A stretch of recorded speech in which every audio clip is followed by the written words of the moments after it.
ആലപ്പുഴ ജില്ലാ പഞ്ചായത്ത് അംഗം ബിപിൻ സി ബാബുവിനെ അയോഗ്യനാക്കണമെന്ന് CPM. അയോഗ്യനാക്കണമെന്ന് ആവശ്യപ്പെട്ട പാർട്ടി തിരഞ്ഞെടുപ്പ് കമ്മീഷനെ അറിയിച്ചു. കൂറുമാറ്റ നിരോധന നിയമപ്രകാരം അയോഗ്യനാക്കണമെന്നാണ് ആവശ്യം. CPM ടിക്കറ്റിലാണ് ബിപിൻ ജില്ലാ പഞ്ചായത്തിലേക്ക് മത്സരിച്ചത്. CPM വിട്ട് BJPയിൽ ചേർന്നെങ്കിലും ജില്ലാ പഞ്ചായത്ത് അംഗത്വം രാജിവെച്ചിട്ടില്ല. വിവരങ്ങളുമായി രഘുനാഥ് നാരായൺ ചേരുന്നു. Raghu, good morning. സ്വാഭാവികമായും അത്തരത്തിൽ മറ്റൊരു പാർട്ടിയിലേക്ക് ചേക്കേറുന്ന സമയത്ത് രാജിവെക്കണം എന്നതാണല്ലോ നിയമം. പക്ഷെ എന്തുകൊണ്ടാണ് അങ്ങനെ രാജിവെക്കാത്തത്? ഇതുമായി ബന്ധപ്പെട്ട് എന്ത് നിയമ നടപടിയായിരിക്കും ഇനി ഉണ്ടാവുക?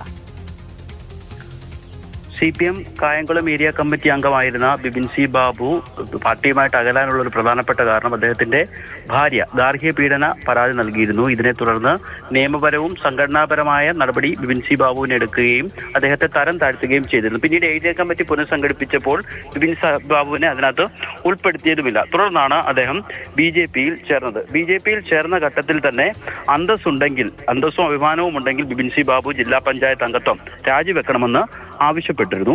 പിന്നീട് BJPയും അദ്ദേഹത്തിനോട് ജില്ലാ പഞ്ചായത്ത് അംഗം രാജിവെക്കാൻ ആവശ്യപ്പെട്ടിരുന്നു എന്നുള്ളതാണ് നമ്മൾ മനസ്സിലാക്കുന്നത്. ബിപിൻ സി ബാബുവിന് ശബരിമലയിൽ ചില കച്ചവടങ്ങളൊക്കെ ഉണ്ട്. അതിന്റെ ഒരു തിരക്ക്, മണ്ഡലകാലം കഴിഞ്ഞ് ആ കച്ചവടത്തിന്റെ തിരക്കൊക്കെ കഴിഞ്ഞ് തിരിച്ചെത്തിയ ശേഷം രാജിവെക്കാം എന്നുള്ളതായിരുന്നു അദ്ദേഹം BJP നേതൃത്വത്തെ അറിയിച്ചിരുന്നത്. ഇതിനിടെയാണ് തിരഞ്ഞെടുപ്പ് കമ്മീഷനെ CPM സമീപിച്ചിരിക്കുന്നത്. കൂറുമാറ്റ നിരോധന നിയമപ്രകാരം അയോഗ്യനാക്കണം എന്നാണ് ആവശ്യം. അങ്ങനെ തിരഞ്ഞെടുപ്പ് കമ്മീഷൻ അയോഗ്യനാക്കപ്പെട്ടാൽ പിന്നീട് കുറച്ച് തിരഞ്ഞെടുപ്പുകളിലേക്ക് മത്സരിക്കാനുള്ള വിലക്കൊക്കെ വരും. എന്തായാലും അതിനു മുമ്പ് ഒരുപക്ഷെ രാജിവെക്കാനുള്ള സാധ്യതയാണ് കൂടുതൽ എന്ന് മാത്രവുമല്ല, CPM നേതാവും BJPയിൽ ചേർന്നിട്ടും ജില്ലാ പഞ്ചായത്ത് അംഗത്വം രാജിവെക്കാത്തത് CPMഉം BJPയും തമ്മിലുള്ള രാഷ്ട്രീയ കൂട്ടുകെട്ടിന്റെ ഉദാഹരണമാണെന്ന് കോൺഗ്രസ് നേതൃത്വം ആരോപിക്കുകയും ചെയ്തിരുന്നു. ശരി രഘു.